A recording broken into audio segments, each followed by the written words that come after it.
إن الحمد لله نحمده ونستعينه ونستغفره ونعوذ بالله من شرور أنفسنا ومن سيئات أعمالنا من يهده الله فلا مضل له ومن يضلل فلا هادي له وأشهد أن لا إله إلا الله وحده لا شريك له وأشهد أن محمدا عبده ورسوله. أما بعد, then to continue with Aqeedatut Tahawiyyah, with the explanation of Shaykh Saleh Al Fawzan, hafidhahullah. Then last week we had points number 16 to number 24. The points pertaining to Allah the Most High and His attributes.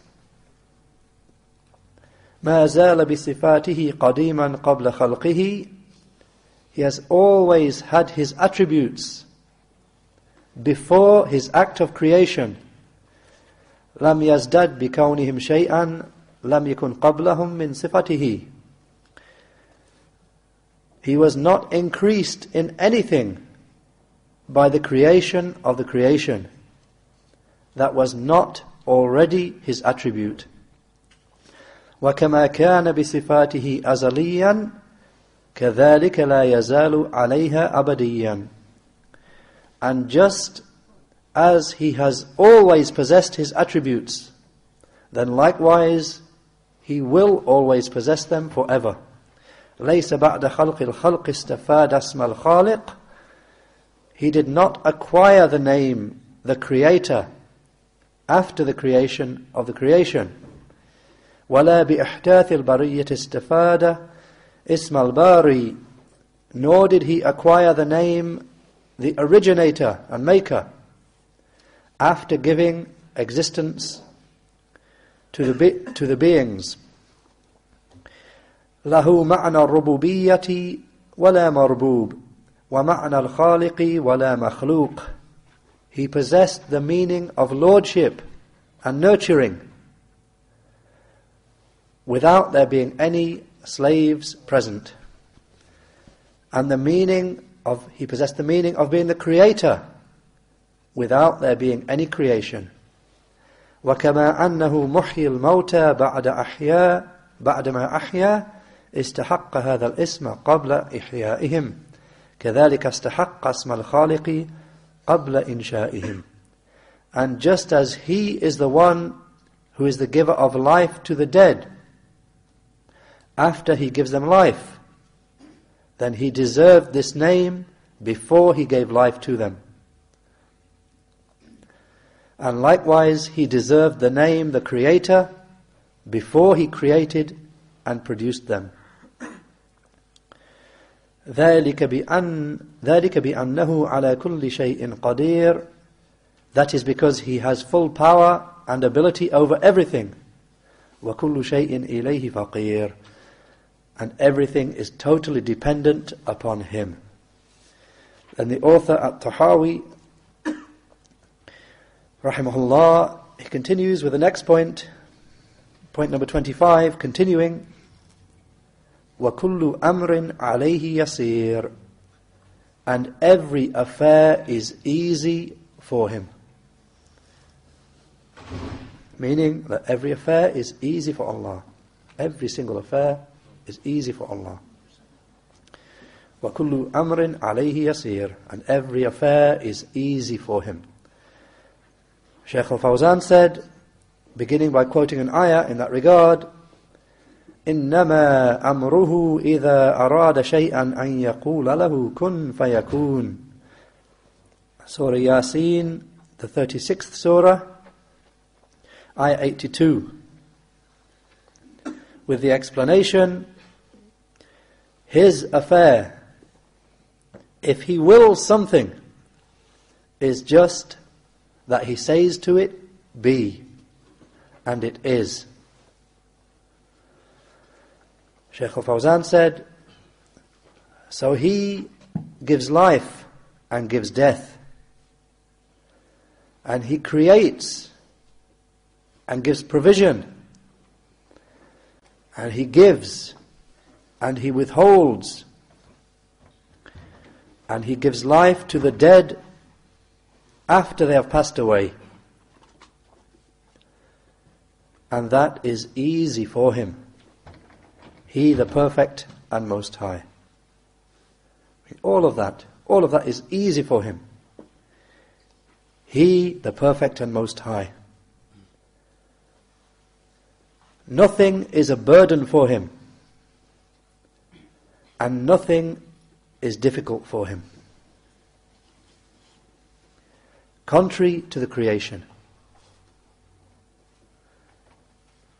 Because things are a burden or a hardship. I mean, for the people, doing things is a burden or a hardship. And some things He will be incapable of doing.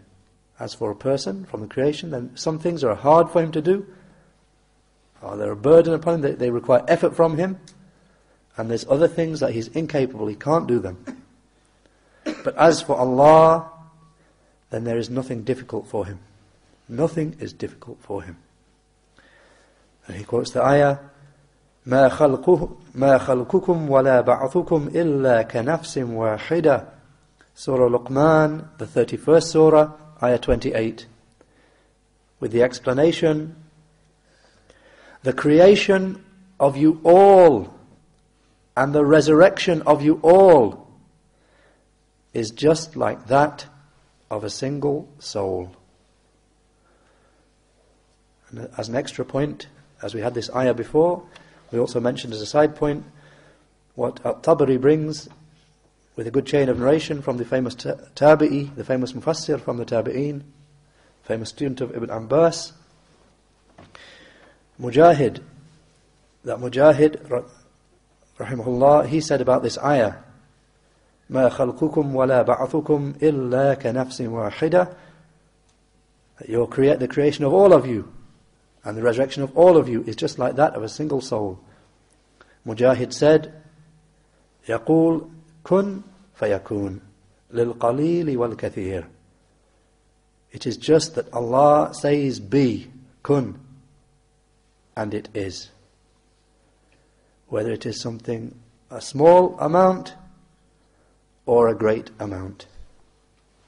Allah just says be, and it is.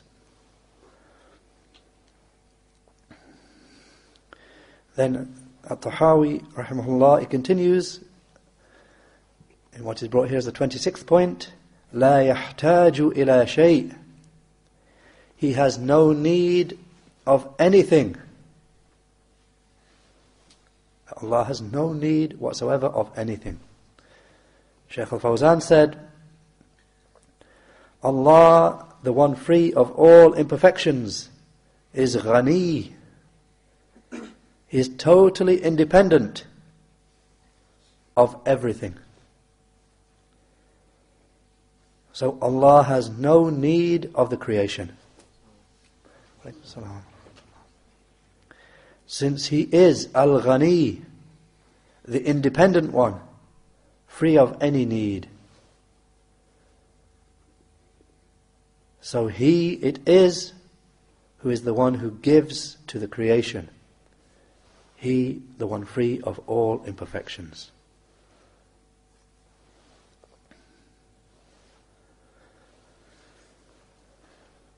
And for the next point, point number 27, he brings an ayah, at-Tahaawee, rahimahullah, brings an ayah, لَيْسَ كَمِثْلِهِ شَيْءٍ وَهُوَ السَّمِيعُ الْبَصِيرُ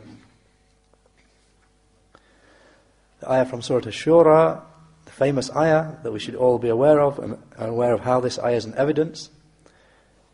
Ayah from Surah Ash-Shura, ayah 11. لَيْسَ كَمِثْلِهِ شَيْءٍ وَهُوَ السَّمِيعُ الْبَصِيرُ As for Allah, there is nothing like unto Him, and He is the all-hearing, the all-seeing. Shaykh al Fawzan said, in explanation, this is a negation, a denial, a negation of tashbih. This is a negation of there being anything like Allah, the one free of all imperfections. And the kaf occurring in the ayah, ka, laysa ka mithlihi shay. Shaykh al Fawzan said the kaf here is for emphasis, to emphasize the negation.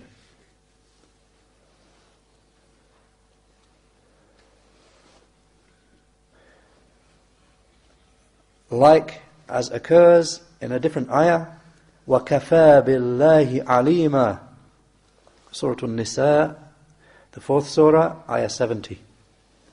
وَكَفَى بِاللَّهِ عَلِيمًا, meaning like the ba that occurs in the ayah, billahi. He's saying because in this ayah from Surah An-Nisa, in origin it would usually be said, وَكَفَى اللَّهُ عَلِيمًا, and Allah is sufficient as a knower. But here in the ayah it's brought وَكَفَى بِاللَّهِ عَلِيمًا. So this extra ba is in the ayah for emphasis. He said this extra ba is brought here for emphasis. So he's saying likewise, the ayah that we have in the text here, لَيْسَ كَمِثْلِهِ شَيْءٍ.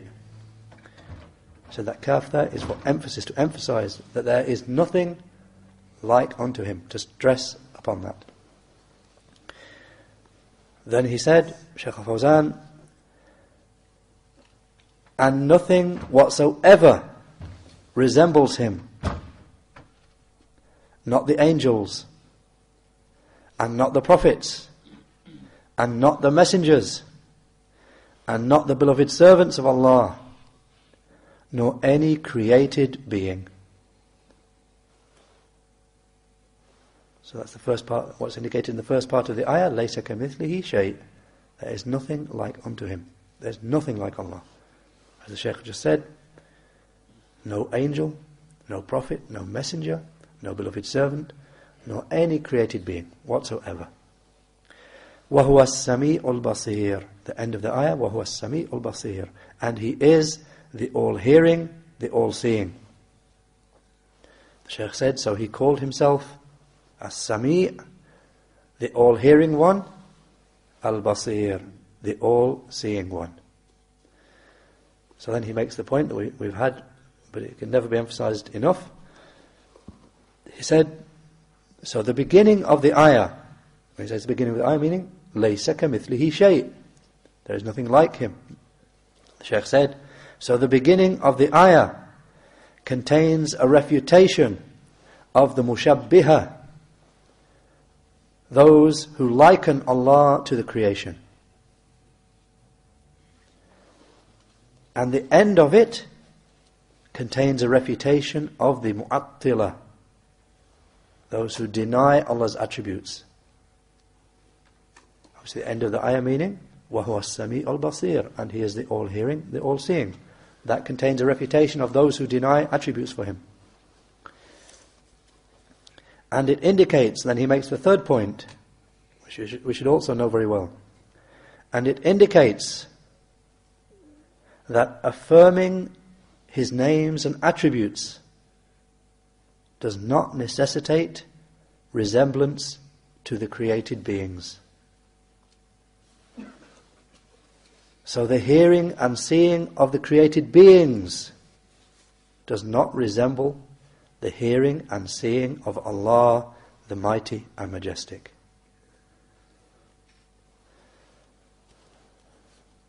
Of course, the Shaykh is stressing this point, this third point here, because as we know, those people who either outrightly deny or negate Allah's attributes, or some of them, or try and twist their meanings away, it's because of their misunderstanding that if we affirm attributes for Allah, that means you're likening him to the creation. So Shaykh is making the point here, as is clear from this ayah, because the ayah contains a denial of there being anything like Allah, and it contains affirmation of attributes for him. So we understand from those 2 points gathered together that affirming Allah's attributes in no way means that we are likening him to the creation. Then the next point, point number 28, خَلَقَ الْخَلْقَ بِعِلْمِهِ. He created the creation whilst having full knowledge. created the creation whilst having full knowledge.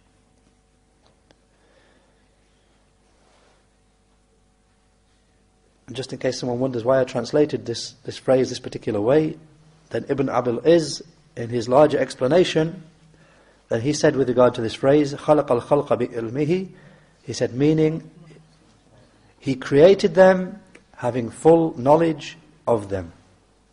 This is what the at-Tahaawee, rahimahullaah, is saying here, meaning that Allah created the creation having full knowledge of them. Shaykh al Fawzan, hafidhahullah, he said in his explanation, he, the one free of all imperfection, said, أَلَا يَعْلَمُ مَنْ خَلَقَ وَهُوَ اللَّطِيفُ الْخَبِيرُ. Surah Tabarak, the 67th surah, obviously mean Surah Tabarak or Surah Mulk, the 67th surah, ayah 14, with the explanation. Should he who created not know? And he is the subtle and kind, the fully aware. The Shaykh quoting this ayah as a proof for this point here. Then Shaykh al Fawzan said, so his creating is a proof of his knowledge, he the perfect and most high. Allah's creating the creation is a proof of his knowledge and of his power, just as he the most high said, and then he quotes another ayah as proof. وَمَا كَانَ اللَّهُ لِيُعْجِزَهُ مِنْ شَيْءٍ فِي السَّمَاوَاتِ وَلَا فِي الْأَرْضِ إِنَّهُ كَانَ عَلِيمًا قَدِيرًا. Surah Fatir, the 35th surah, ayah 44, with the explanation, nothing in the heavens or the earth can render Allah incapable. Allah is ever all-knowing, all-powerful.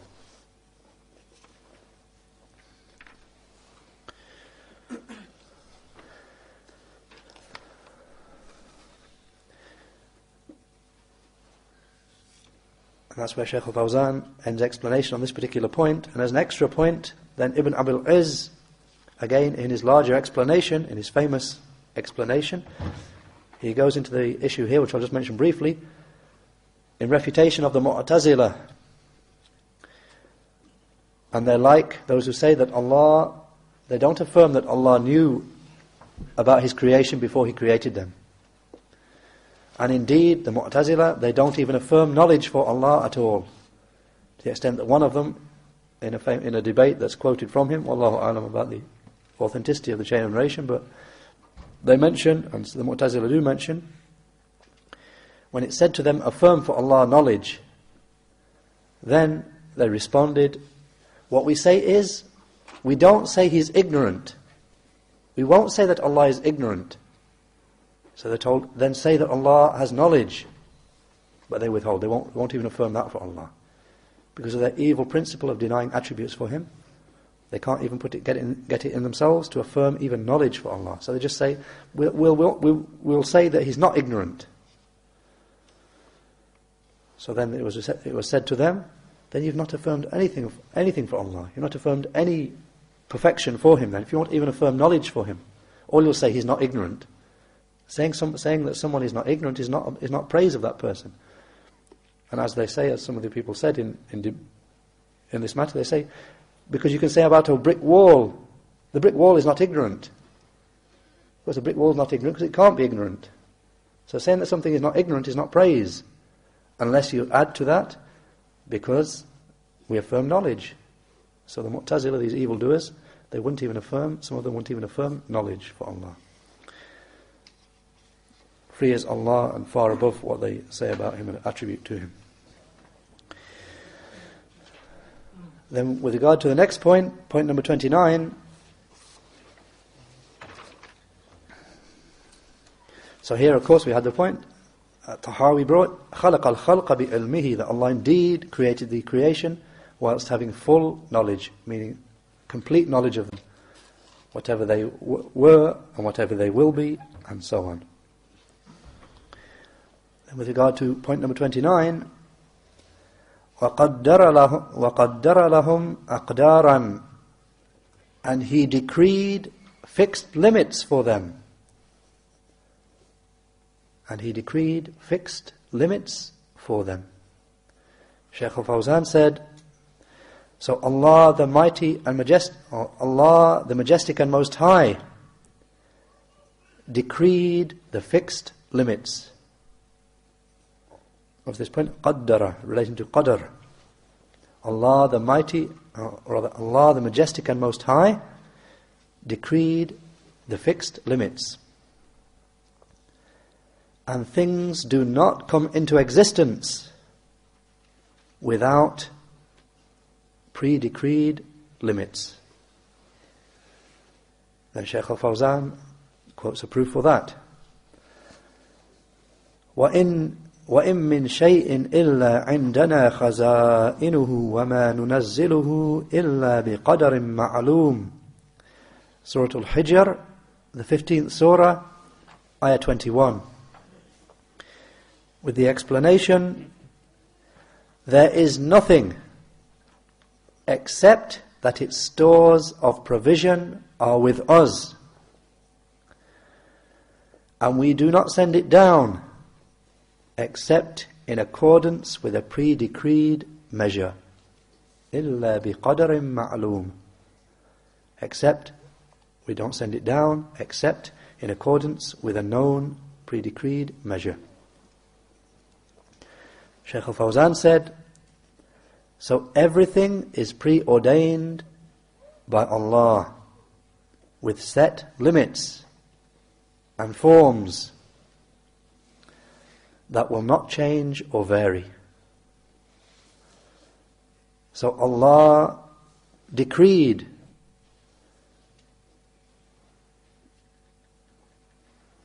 man. Allah decreed man. Allah decreed his body, how it would be, and his senses, and his limbs, and his bodily structure, and his weight, so that he became a justly balanced person who walks and stands. And if anything from the limbs or structure were missing or lacking, then the whole of the body would suffer from a defect. The Shaykh said, and the same thing applies to the rest of the things in existence. وَكُلُّ شَيْءٍ عِنْدَهُ بِمِقْدَارٍ. Surah Al-Ra'd, the 13th surah, ayah 8. And with the explanation, and everything has a decreed measure with us. The Shaykh said, so everything, mean everything in creation, everything has set, ordained limits which regulate it. And everything has limits which are different to the limits of other things. I mean, each thing in creation has got its own set limits, different to the limits of other things in creation that Allah has laid down.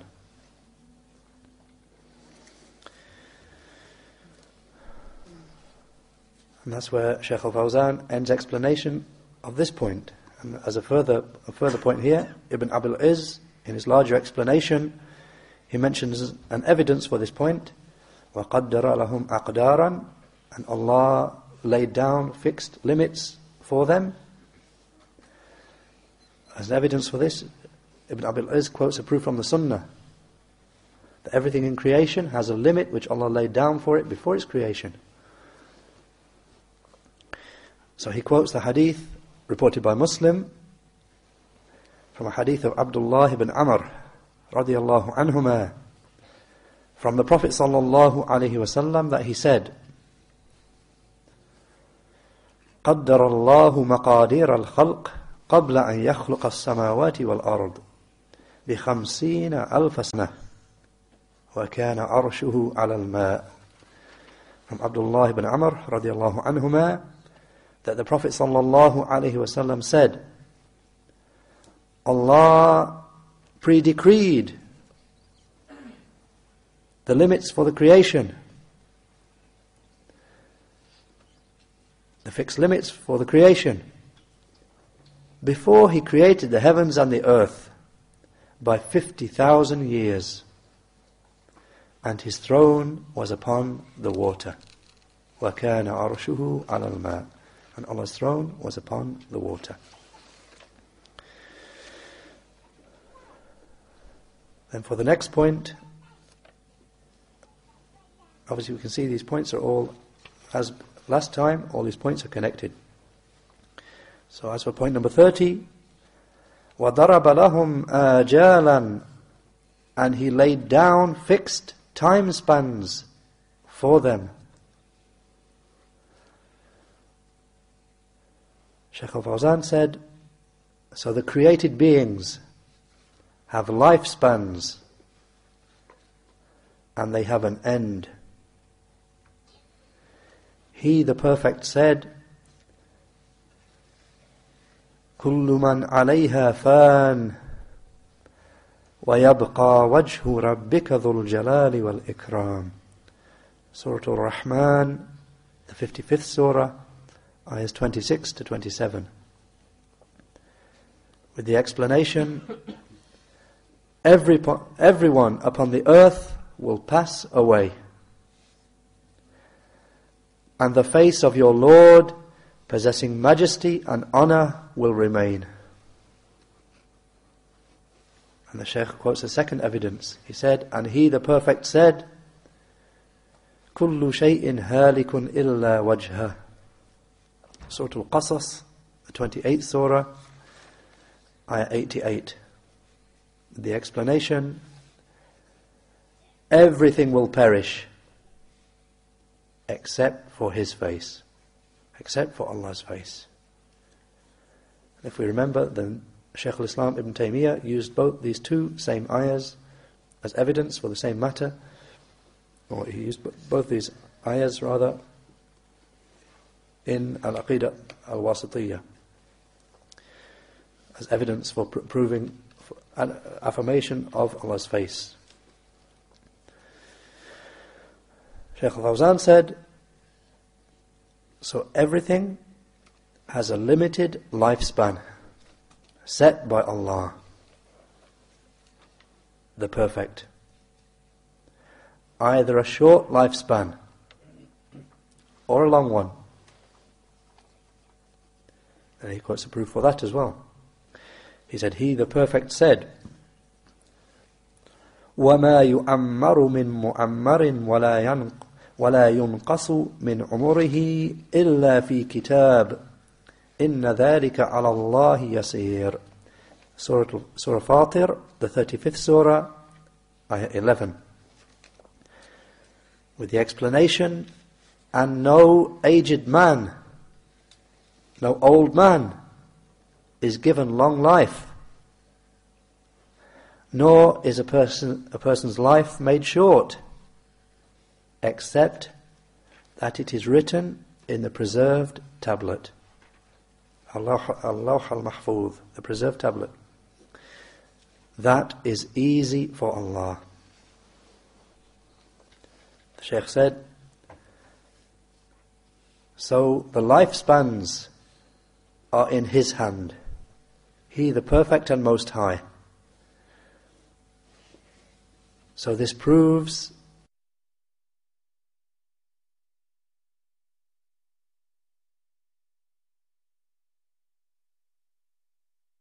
perfection and completeness of His Lordship,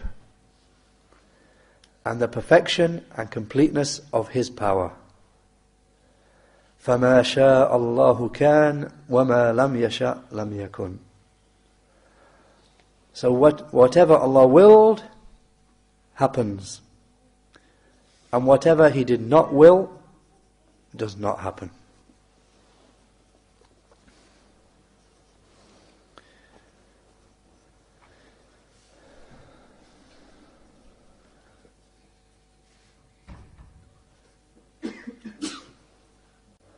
Barakallah.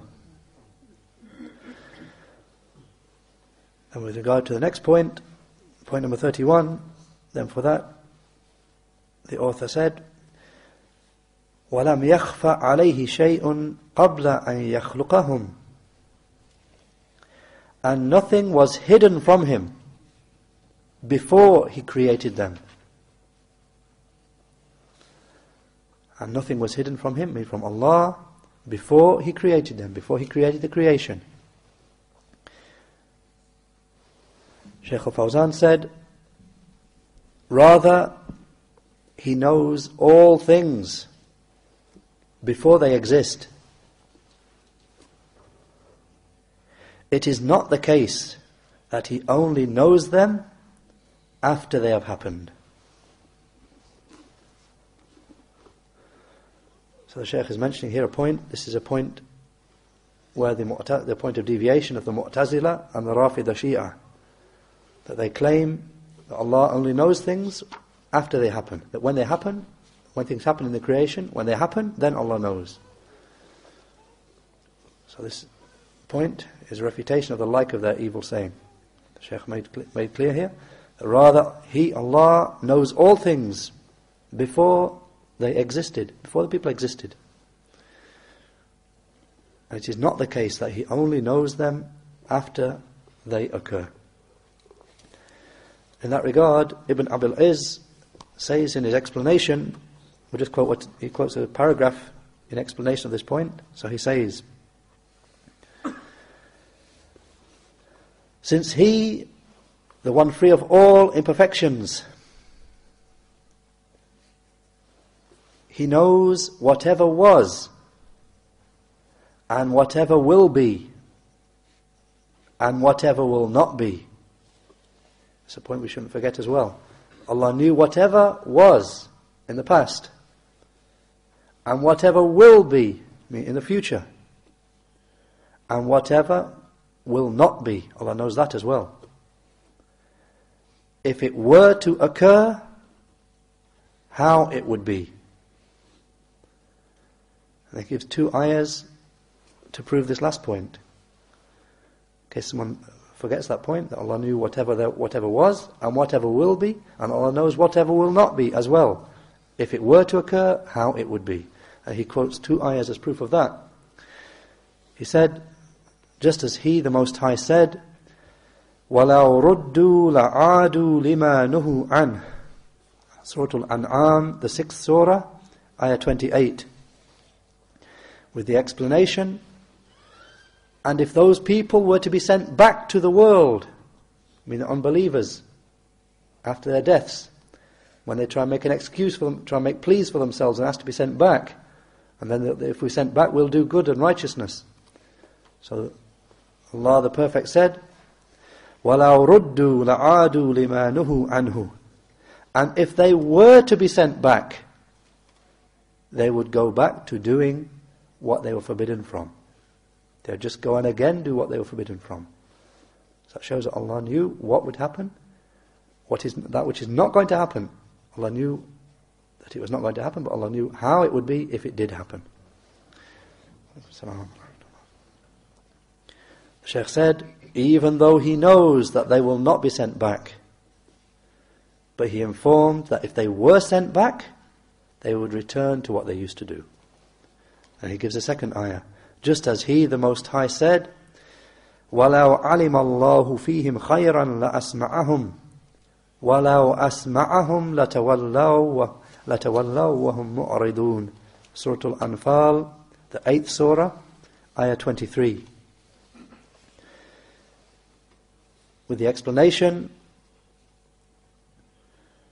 and if Allah knew good about them, in those unbelievers who don't listen and benefit from the Qur'an, that if Allah knew that there was good in them, then He would cause them to hear it.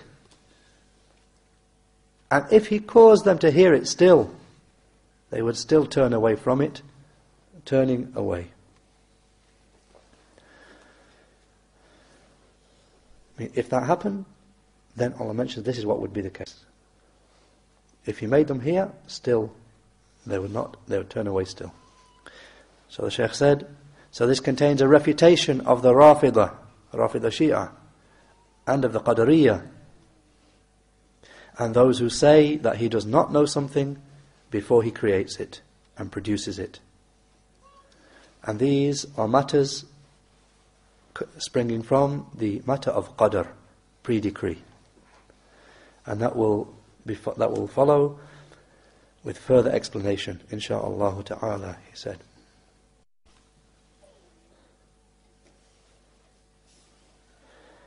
وَعَلِمَ مَا هُمْ عَامِلُونَ قَبْلَ أَنْ يَخْلُقْهُمْ وَعَلِمَ مَا هُمْ عَامِلُونَ قَبْلَ أَنْ يَخْلُقَهُمْ.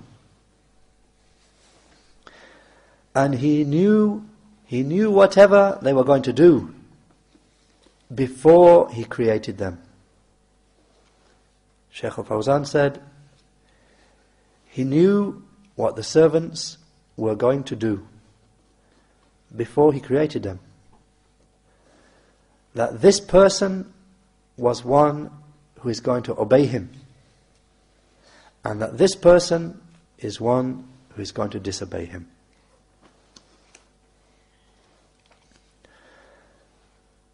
Then the author's point number 33, وَأَمَرَهُمْ بِطَاعَتِهِ وَنَهَاهُمْ عَنْ مَعْصِيَتِهِ. And he commanded them to obey him, and he forbade them from disobeying him. As this point is naturally connected to the last point, that Allah knew whatever the people were going to do before he created them. So just in case someone gets the idea that therefore Allah knows that, therefore that's the end of the matter, what's the point acting and trying to use that as an excuse? Allah knows what we're going to do, so as people trying to make an excuse, then the point is naturally brought by at-Tahaawee here, straight after. وَأَمَرَهُمْ بِطَاعَتِهِ وَنَهَاهُمْ عَنْ مَعْصِيَتِهِ. And he commanded them to obey him, and he forbade them from disobeying him. Shaykh al Fawzan said, just as occurs in his saying, He the Most High, وَمَا خَلَقْتُ الْجِنَّ وَالْإِنسَ إِلَّا لِيَعْبُدُونَ. Surah Al-Dhariyat, ayah 56, with the explanation, and I have not created jinn and mankind except so that they should worship me alone. So Shaykh al Fawzan said, so first he created them, and then he commanded them with the worship of him, he the Perfect and Most High. So he commanded them to obey him and worship him, even though he knew before what they were going to do. However, the recompense, the reward or punishment, the recompense is not going to be given in accordance with that knowledge. The reward that Allah will give in the hereafter and the punishment that Allah will give in the hereafter, it won't be in accordance just that Allah knew those who would obey him, so therefore he's going to reward them straight away without any actions. And Allah knew the ones who would disobey him, so he'll punish them without them doing any actions. The Shaykh made the point, rather the reward or punishment will come in accordance with actions. So Allah will not punish a person in accordance with his knowledge, with Allah's knowledge about him, until the person commits the sins. And Allah will not bestow the reward upon the doer of good until he does that. So the reward or punishment is given as a consequence of actions, not as a consequence of the knowledge, not as a consequence of Allah's knowing what he would do, and not as a consequence of al-qadr, the pre-decree. Just that Allah pre-decreed this person would be a person of success, so Allah gives him success without any actions. No. The Shaykh said, so there is a distinction between the knowledge and between the reward or punishment. So therefore, Allah commanded them and forbade them. Assalamu alaikum. Because the reward of, and they're not ascribed to Allah, except from the aspect that Allah is the one who created the actions, knew about them, decreed them, and guided the people to be the ones who perform them.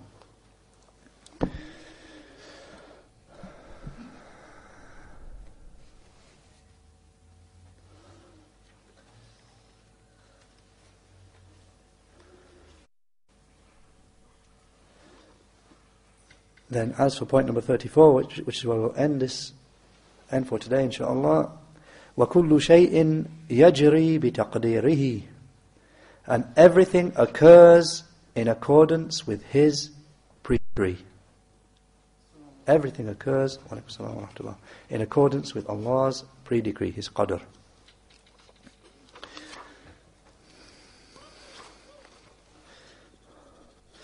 Shaykh al Fawzan said, there is no doubt that everything occurs in accordance with His pre-decree. No good and no evil escapes the pre-decree of Allah. Nor any act of obedience, nor any sin, nor unbelief, nor iman, nor illness, nor health, nor a person being rich, nor a person being in poverty, nor knowledge, nor ignorance. Everything occurs in accordance with His pre-decree. There is nothing within His kingdom which He did not decree and did not will.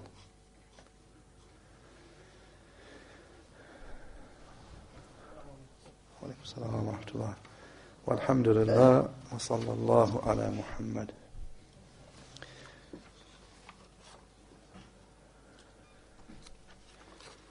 And that's where we'll leave these points. Obviously by the usual time for next lesson, then it will be Ramadan, inshaAllah. So as for the lessons in Aqeedatut Tahawiyyah, then they will continue inshaAllah after Ramadan. And as for the lessons in Saalih, then there will be no lesson in Saalih on this coming Friday. It will be moved until Saturday after Dhuhr, inshaAllah. So this coming Saturday, the Saalih lesson will be after Dhuhr, and from Saturday, obviously it will be Ramadan by then. The lesson in Saalih will be after Dhuhr on Saturdays, inshaAllah, throughout Ramadan, inshaAllah. And as for Aqeedatut Tahawiyyah, then it will begin again after Ramadan, inshaAllah. If there are any points of clarification.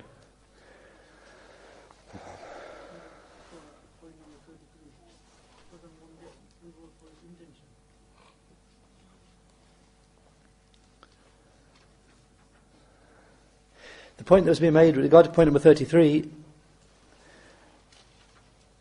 that Allah knew whatever the people were going to do, Allah knew it. And Allah knew before He even created the people. He knew which people would be people who would obey Him, and He knew which people were going to disobey Him. Allah knew all of that before He even created the people. But the Shaykh al Fawzan, hafidhahullah, he made the point, but Allah did not just then, that Allah knew what they were going to do. He didn't just then create them and put them straight into paradise. He didn't put the people who were going to obey Him straight into paradise without any actions. And He didn't put the people who were going to disobey Him, and He knew that they would disobey Him. He didn't put them straight into the fire. Rather, He placed them upon the earth, and He ordered them to obey Him, all of them, ordered them all to obey Him. And He forbade them all from disobedience. And then the people of obedience obeyed Allah, and the people of disobedience disobeyed Him. So based upon their actions, then Allah gives them the reward. So obviously a person in this world obviously intends good as well, and the person gets, as in the authentic narration, if a person intends good, but is not able to perform it, then he gets the reward for the intention. But the point here is He's making the point that it's not, that the people are not created, just put straight into paradise or straight into fire. That's not the case. Allah put the people upon the earth, and He gave them a chance to act.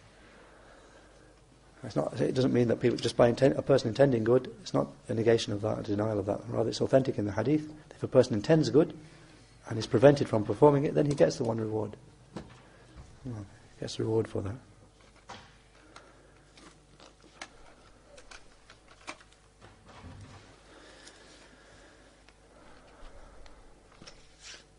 So just making the point that Allah does not just put people into paradise without any actions, without their being put into the world first, just because He knew that they were going to be people who obeyed Him. So therefore He doesn't give them the chance to act on the world.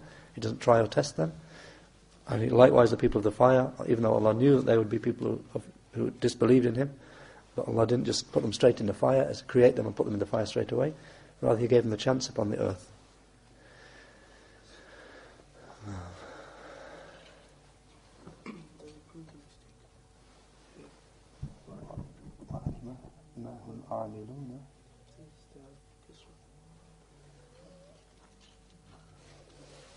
Yeah, the kasra on the brother just pointed out in the Shaykh al Fawzan's printed version here, there's just a printing error on the point number 32. Amilun, the kasra is on the lam instead of on the mim. No.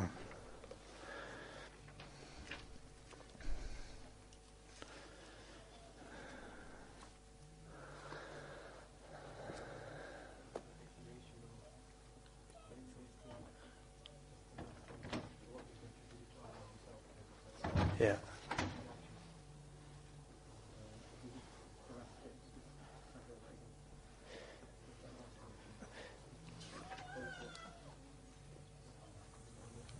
Yeah.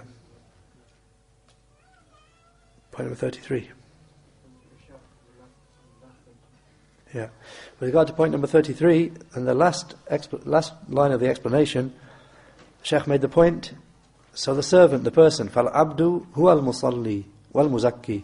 Again, same the point that Shaykh the point that Shaykh al Islam Ibn Taymiyyah made in Aqeedah al-Wasitiyah, that the people who do the actions, they are the doers of their own actions, and the actions are ascribed to them. Contrary to the Jabariyah, those who say people don't really do the actions, that even if the actions are called the actions of the people, but they're not really doers of the actions. Allah makes them behave like robots. Allah makes them do the actions. So this is a point in refutation of the like of the Jabariyah. Shaykh al Fawzan mentions that the person, he is the one who's responsible for his actions. Just because Allah knew what he would do, and just because Allah decreed, wrote down, Allah knew it, Allah decreed it, Allah knew it, Allah wrote it down, Allah willed that he would do it, by His universal will, and Allah created the action, that doesn't mean that person is not an actual doer of his action, and not responsible for it, and not liable to punishment, or reward if it's an action of good. So the Shaykh said, so the servant, he is the one who prays, he is the person who prays. He is actually one who prays. The person prays, he's not a robot. The person is the one who prays. And he is the one who gives the zakat. And the person is the one who performs hajj. And he is the one who fights jihad. So the actions are ascribed to him. The person's actions are ascribed to him. They're his actions, they're not somebody else's. Not ascribed to Allah. It's not said these are just actions of Allah which Allah makes that person do. He said, so the actions are ascribed to him, to the person who does them, not to Allah. Except, so make an exception here, the person's actions are ascribed to the person who does them, and they're not ascribed to Allah except in this sense that follows. Except from the aspect of creation and knowledge and pre-decree and tawfiq, guidance to performance of them. In that person's actions, whose actions are they? They're the actions of that person. They're ascribed to him and he's responsible for them. And they're not ascribed to Allah. The person cannot come and say, like the Jabariyah say, I'm not guilty of my actions. Allah decreed that I would do them. Allah made me do these actions. I couldn't help it. I'm a robot. Yeah. No. The person's actions are ascribed to it. The person who does that, not ascribed to Allah. Except with regard to creation, meaning that Allah created that person and created his actions. But that doesn't mean Allah forced him to do them, though. And except with regard to the knowledge, meaning that Allah knew that that person would commit them. And that Allah decreed that he would commit them. And that Allah guided the person to performing them. So in those aspects, then that's the only way that these actions can be ascribed towards Allah.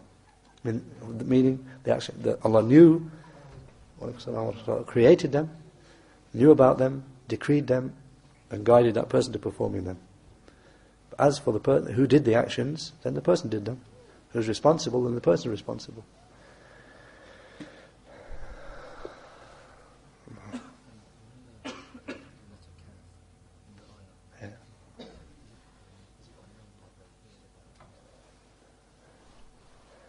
هذا كاف الكاف في ليس كمثله شيء قال الشيخ الفوزان هو للتأكيد يعني يقول هل لهذا الكاف اسم كاف التشبيه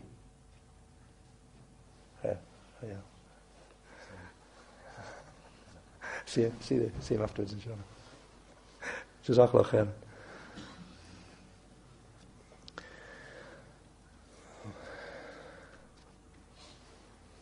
سبحانك اللهم وبحمدك أشهد أن لا إله إلا أنت أستغفرك وأتوب إليك.